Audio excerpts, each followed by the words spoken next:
Hey guys, welcome to She Talks Life and Faith. I'm Gloria, and we just wanted to make a quick episode just discussing the holiday season. And I decided to label or title this podcast Christmas Past, Christmas Present, and Christmas Future. And I chose the title, I don't know, just because I think, we all had our Christmas past growing up. For me when I was a child, and that's my Christmas, and then Christmas present. Now I'm married, and it's different from when I was a child. And of course, Christmas in the future. And I just thought about discussing how our Christmases can change and evolve throughout the years. Obviously, a Christmas when you're a child, the biggest difference is I actually believed in Santa for a while. I don't know. Did you ever, how was your Christmas growing up as a child? Did you believe in Santa? Like, how was it for you? Yeah, I did believe in Santa. I think like any kid does right up to a certain age. But I mean, it was it's something I think all kids enjoy. To be able to kind of magical, right? When you're a child, because your perspective is so different. Mm-hmm. Like I know for me, I can still recall like I mean, I must have been probably 5, 4 maybe, and I literally, my parents were like, you guys got to go to bed. Santa's coming, and going to bed. And they even made noise like footsteps. Mm-hmm. And I really thought Santa was coming, And just the excitement when you're a child it was really exciting, for me as a child. Maybe sometimes you forget that, that feeling of when you're a child and the feeling of excitement. So what was your experiences like? For me, my experience was, we typically had a lot of family from Mexico coming in from out of town. And, I have 2 older brothers. So, it was, I was the youngest. So I kind of was the one that would probably be the most excited. My brothers, I think at that point already were like, okay. You were the main one that believed maybe in Santa. Maybe they were all kind of outgrew a little bit that stage a bit. Mm-hmm. Yeah, and I think, for any kid, I think it's just the anticipation of waiting to open up your gifts, seeing gifts under the tree. And, just spending time with family is always fun. And the get-together is always a good thing. Yeah, for me, it was, I also, spent a few Christmases in Mexico. And that's when the one I was talking about right now was one in Mexico actually, where, when we had that, it was a really nice Christmas. It was a really nice Christmas. Just, it's crazy, but you could still kind of go back and remember the feelings of the excitement. Mm-hmm. For me, it was the opposite. I was the oldest. So then it kind of faded, but I still, kind of kept that feeling for my younger siblings. I didn't want them to lose that excitement. So I pretended like I believed in Santa for a while also, because I didn't want to ruin that excitement for my younger sister. And so I just kept it going. But I also remember another really nice Christmas was, I'm from the 90s kid, and I remember back in the days, the Cabbage Patch Kids was like a big, anybody out there listening, 90s, you remember, it was like an obsession. Everybody wanted a Cabbage Patch. Yeah. And somehow, even though, I grew up in a more humble household, there was, it's hard sometimes. Kids want expensive things, and you don't understand. Now you understand when you're an adult. And I remember my parents, I got to give them that, they somehow, I don't know how, they managed to get me a Cabbage Patch. And I remember my sister and I, we were just super excited. It was probably one of the happiest Christmases for me. That was a toy that I really wanted. Well, as a boy, what was a toy that was like exciting? Sure, it's not something I relate to. I mean, I think one that stands out. It was also in the 90s as a kid. I actually got a PlayStation. That was the first PlayStation. Wow, it was a shared gift with my brother. Impressive. And my brother too. It was his gift too. But, a little spoiled. Wow. That's why I said that was a memorable one, right? Because it was wow. There's probably movies about kids that want like a game system or something. I think there is actually a movie, but that was like such a big thing for me as a kid, because I think the PlayStation was like, whoa, it was like next level on the games. Yeah. And that was pretty pretty excited. My parents divorced when I was younger, so like I got to experience two Christmases, right? So that was also kind of a unique, but you know, we still had a good time. I know like sometimes that can be seen as a negative. It's a common thing now. But you bring an important point, and you know, you were talking about all the excitement and all the fun, and you know, about Christmas and Santa, and but like you said, you know, and that's why I came up with the title Christmas Past, Christmas Present, Christmas Future, because Christmas is never going to be the same every single year. It will evolve. And like you mentioned, you know, you were, you know, I don't know, you're a child, I don't know exactly your age, but it changed for you, it shifted, and it, you know, it transitions, and it was, you know, now your parents, you know, had a, you know, they had a split, and you had, you know, you had to adjust. And that's something else. I didn't experience that with my parents. My parents, you know, they've been married, I don't know, they've been married a long time. I don't even remember.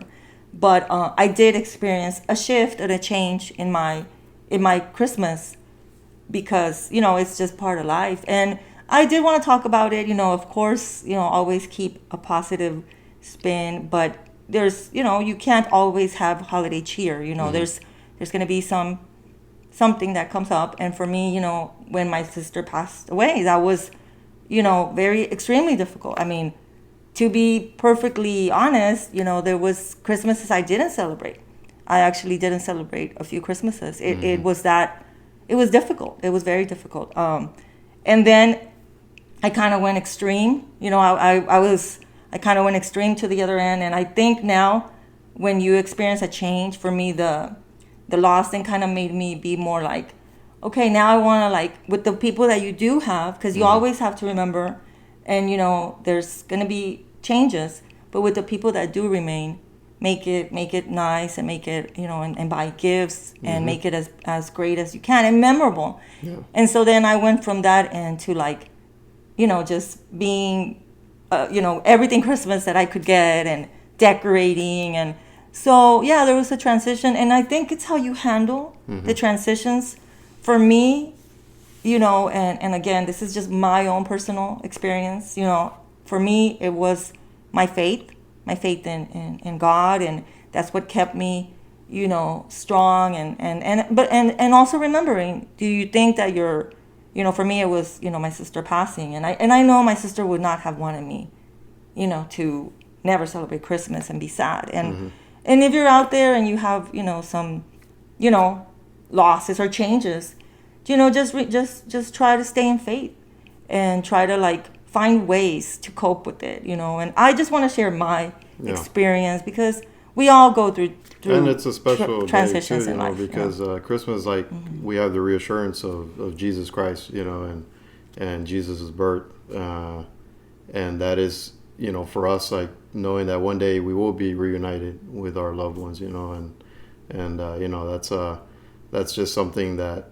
we can look forward to, right? So I mean, I think that we all have, like, changes. It's just changes in life, and that's why I came up with the title of, you know, our Christmas in the past and in the present. And I think that whether you're in any stage, you know, right now, where now you're the parent and you're having to do the Christmas shopping for your kid, or whatever stage, you should always keep that nice spirit, because it is a good season. So now that you're not a child anymore, and you're not getting PlayStations, which were amazing gifts, how do you celebrate Christmas now in the present?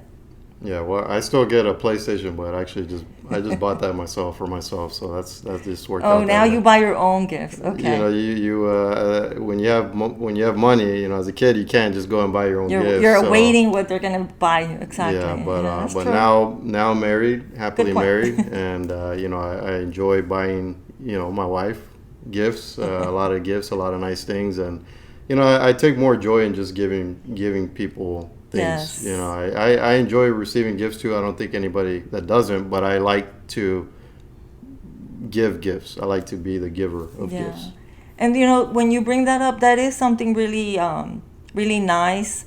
I think that we should always, you know, that feeling of giving. And I didn't have that as a kid. I didn't feel that, because you were getting, you know, you were receiving in the receiving end. Yeah. And now that I'm, you know, older, that feeling of giving, and then seeing that person, you know, so excited on Christmas, and it kind of is almost the opposite now, because I would say now I give my parents nice gifts, and I've seen in a few Christmases in the past, I've seen where I give them gifts that they were very excited about, and like just I don't know, an electronic gift for my dad, or a recliner. I mean, I've given nice gifts to my parents, and so seeing that excitement is also nice, and the feeling of giving is also something new that I didn't experience when I was younger. It was always about you're not working, when you're a child, so you're more like receiving.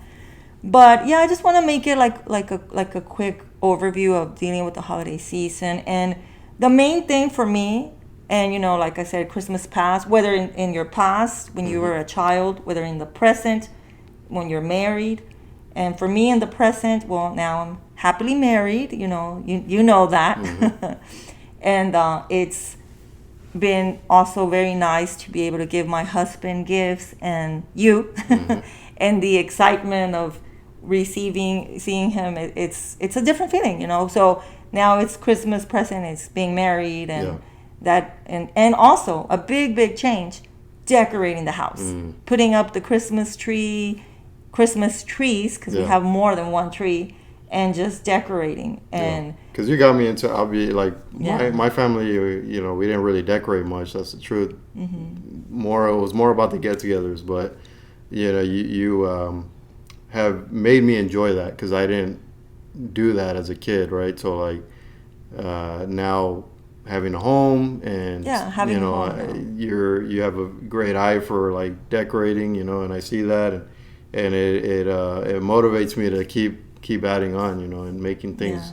Your environment is important, and having a nice little environment. You don't even need a lot of money. That's the thing. You go to a Dollar Tree and go buy ornaments or do whatever. I mean, I think I just like the feet. Like you mentioned, I had a home, but it wasn't my home.